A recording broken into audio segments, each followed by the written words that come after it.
రేవంత్ రెడ్డి పైన ప్రజలు తిరగబడతారు. తిరగబడి రేవంత్ రెడ్డి ఏ విధంగా అయితే జర్నలిస్టుల మీద కేసులు పెడుతున్నారో అదే విధంగా ప్రజలు మాకు గ్యారెంటీలు రావట్లేదని కేసులు పెడతారని నేను ఒకరోజు చెప్పిన. ఆ రోజు వస్తుందని కూడా చెప్పిన.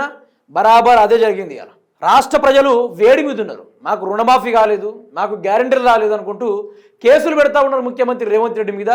కోట్ల పిటిషన్లు వేస్తూ ఉన్నారు ఆయన మీద. ఇంకా తెలంగాణ ఇంకా రగలాలే.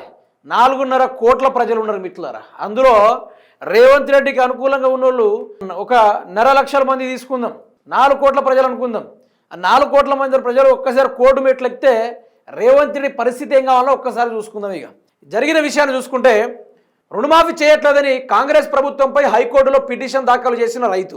రూపాయలు 2 లక్షల లోపు రుణం ఉన్న వారికి రుణమాఫీ చేస్తున్నట్లు జీవో విడుదల చేసిన తనకు రుణమాఫీ కాలేదని పిటిషన్ దాఖలు. యాదాద్రి భువనగిరి జిల్లా వలిగొండ మండలం జంగారెడ్డిపల్లి గ్రామంలో తనకున్న వ్యవసాయ భూమిపై ఆరూరు గ్రామంలోని కెనరా బ్యాంకులో రూపాయలు 1,50,000 రుణం తీసుకున్న నరసింహారెడ్డి అనే రైతు కాంగ్రెస్ ప్రభుత్వం వచ్చాక 2 లక్షల లోపు ఉన్నవారికి రుణమాఫీ చేస్తున్నట్లు జీవో 567 విడుదల చేసిందని, కానీ తనకు రుణం మాఫీ కాలేదని హైకోర్టులో పిటిషన్ దాఖలు చేసిన రైతు.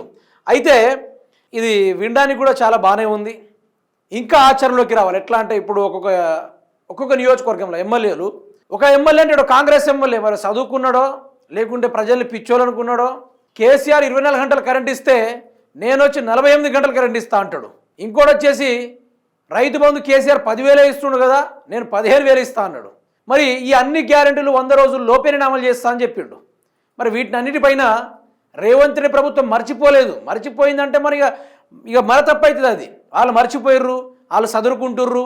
ఇంకా కేసీఆర్ చేసిన అప్పులను ఆయన కట్టుకుంటాడు. ఇంకా టైం ఇద్దాం అనకంటే మనకు టైం పెట్టేస్తాడు. మనకు టైం బట్టి డబ్బులు మోగించే కార్యక్రమాలు చేస్తాడు రేవంత్ రెడ్డి. ఆ మైండ్ సెట్ ఉన్నాడు. అయితే 100 రోజుల్లో గ్యారెంటీ అమలు చేస్తా అని చెప్పిన ముఖ్యమంత్రి రేవంత్ రెడ్డి ఈరోజు మాట్లాడితే కేసీఆర్ని జైల్లో పెట్టాలి, మాట్లాడితే హరీష్ రావు గారి మీద యాక్షన్ తీసుకోవాలి, మాట్లాడితే బీఆర్ఎస్ ప్రభుత్వాన్ని మొలకెత్తనీయకుండా చేయాలనుకుంటూ వీళ్ళు నానా రకాలుగా కాలయాపన చేసుకుంటూ పోతున్నారు. తర్వాత కాళేశ్వరం కమిషన్ అంటారు, ఫోన్ ట్యాపింగ్ కేసు అంటారు. ఆ తర్వాత ఈ కాళేశ్వరమే కూలిందని కొద్దిసేపు పాటలు పాడతారు. మళ్ళీ ఇప్పుడు కొత్తగా నీటిపైన కేసీఆర్ గారు యుద్ధాన్ని ప్రకటిస్తే అసెంబ్లీలో పోయి నేను మూసి ప్రక్షాళన చేస్తా, ఫార్మాసిటీలు కట్టుకుంటాం, ఈ హిల్ టు పాలసీ అనేది ప్రజలకు మంచి చేసే పని ఇది అనుకుంటూ ఎహవీలో బొంకడాలు ముచ్చట్లు కాదు మిత్రులారా. అసలు ఒక సామాన్య ఓటరు దగ్గరగా అవుపడితే, వీళ్ళు కాంగ్రెస్ ప్రభుత్వంలో ఎవరున్నా సరే దగ్గర అవుపడితే, రైతుల దగ్గర మామూలు చెప్పులు ఉంటాయి, బాటా చెప్పులు ఉంటాయి. బాటా కూడా అనొద్దు వాటిని, కానీ గట్టి చెప్పులే ఉంటాయి. బై మిస్టేక్లో ఎవరినైనా కొడితే దవడే రాలిపోతుంది. అంత కండిషన్ ఉంటుంది ఆ చెప్పు. ఇక దానికి ఉన్న గ్యారంటీ వారంటీ ఆ కుట్టేటోనికే తెలుసు, వేసుకునేటోనికే తెలుసు. వీళ్ళు మాట్లాడితే ప్రతిపక్షంలో తిట్టడానికి వీళ్ళకి ఓటేశారా? వీళ్ళేదో పీక్తరనే కదా వాళ్ళు ఓటేసింది.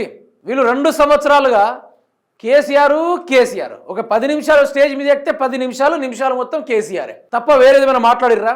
అరే మాతోటి గీది అయితే ఎదురబాయి, మేము ఇది పీకగలుగుతాం అని చెప్పాలి. నీతో అయ్యేది ఏంది, మాతో సచ్చేది ఏంది అనేది వాళ్ళు చెప్పాలి.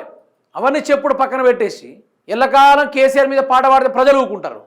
గిట్లనే పిటిషన్ దాఖలు చేస్తారు. ఇంకా ప్రజలు మారాలి. పెద్దగా పోయేది ఏం లేదు. మహా అయితే అప్లికేషన్ ఫీజుకు 100 రూపాయలు అవుతుంది, దాని మించి ఏం కాదు. ఈరోజు ఇంత మోసం చేసిందంటే 6 నెలలు జైలు శిక్ష అనిపించవచ్చు ఈ ప్రభుత్వం మొత్తం ఉన్నోళ్ళు ప్రతి ఒక్కరు ఈ లెక్కన. ఇప్పుడు ప్రశ్నించే వాళ్ళ మీద కేసులు లేనిపోరు కేసులు పెడతారు. మరి అట్లాంటిది మాట తప్పిన వాళ్ళ మీద ఎన్ని కేసులు పెట్టవచ్చు? 410 కేసులు బుక్ చేయొచ్చు, లేనిపోని సెక్షన్లు వేయచ్చు, ఏసీ బొక్కలు నూకొచ్చు, ఇట్లాంటి ఎన్నో కార్యక్రమాలు చేయొచ్చు.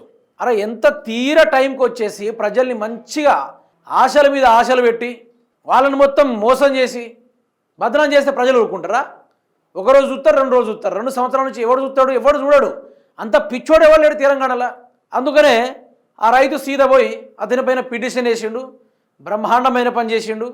మరి కొన్ని రోజుల్లో రైతు బంధు రావట్లేదనో లేకుంటే యూరియా అందట్లేదనో ఇంకా కేసు పెట్టే వాళ్ళు చాలా మంది ఉన్నారు. ఈ తిట్టే రాజ్యం పోయింది, తిట్టే రోజులు కూడా పోయినాయి.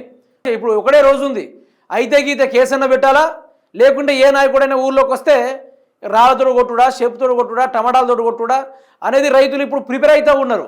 చూద్దాం, ఇంకా మార్పులు మునుముందు రాబోతుంది. తెలంగాణ అయితే మొత్తానికి అట్టుడుకుతుంది మొదల నుంచి. మరో ఉద్యమాన్ని చేపడతా ఉన్నారు తెలంగాణ రాష్ట్ర ప్రజలు. తెలంగాణ రాష్ట్ర నీళ్ళని, తెలంగాణ రాష్ట్ర సొమ్ముని దోచుకొని చూద్దామన్న ఈ గాడుదుల్ని తన్ని తెరవడానికి ప్రజలు సిద్ధంగా ఉన్నారు.